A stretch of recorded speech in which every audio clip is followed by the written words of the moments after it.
তালহা সিদ্দিকীর বাড়ির প্রতিটি জায়গা খুঁটিনাটি পরীক্ষা করতে থাকে। তার চেহারা দেখে মনে হয় সে কোনো কিছুই বুঝতে পারছে না। তালহা সাদিকের ঘর পরীক্ষা করতে থাকে। তার চোখ সবার মধ্যে একমাত্র নিঃশব্দভাবে ঘুরে যায়। একটি বিশেষ টুকরো কাগজ তালহা খুঁজে পায়। সে সেটি পড়তে শুরু করে। দেখো, এই কাগজের এক প্রান্তে কিছু গোপন সংখ্যা লেখা আছে। এটা কোনো কোড হতে পারে। এই কোড দিয়ে আমরা সাদিকের ঠিকানা বের করতে পারবো। কিন্তু তালহা, এত ছোট বয়সে তুই এসব কোড বুঝবি? এটা কি সম্ভব নাকি? হ্যাঁ, হ্যাঁ ভাই, আমি সব বুঝেছি। শুধু একটু সময় লাগবে। তালহা কোডটি তার মনে মনে বিশ্লেষণ করে এবং কিছুটা সময় পর এটি সমাধান করে। সে একটি ঠিকানা বের করে, যেখানে সাদেক যেতে পারে বলে তার মনে হয়। আমি জানি সাদেক কোথায় যাবে।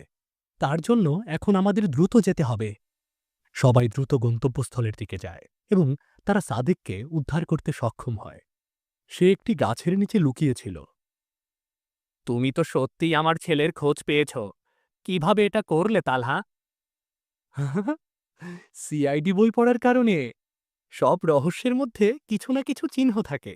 যদি খেয়াল করি তবেই সমাধান সম্ভব। খান পরিবারে রাতের খাবার। তালহা, রাহুল এবং মা বাবা সবাই একসঙ্গে বসে রাতের খাবার খাচ্ছে। তালহা গল্প করে চলছে। তালহা, সত্যিই তুমি গোয়েন্দা হয়ে যাচ্ছ। আজকের কেসটা তুমি একদম ঠিকঠাক সমাধান করেছ। হ্যাঁ, আমি জানতাম একদিন তুই এরকম কিছুই করবি। তুই সত্যিই ১ নম্বর গোয়েন্দা হবি। তুমি তো আজ আমাকে অবাক করে দিলে। অবাক করে দিলে তালহা। সত্যিই একটা পরীক্ষা নিতে পারলে।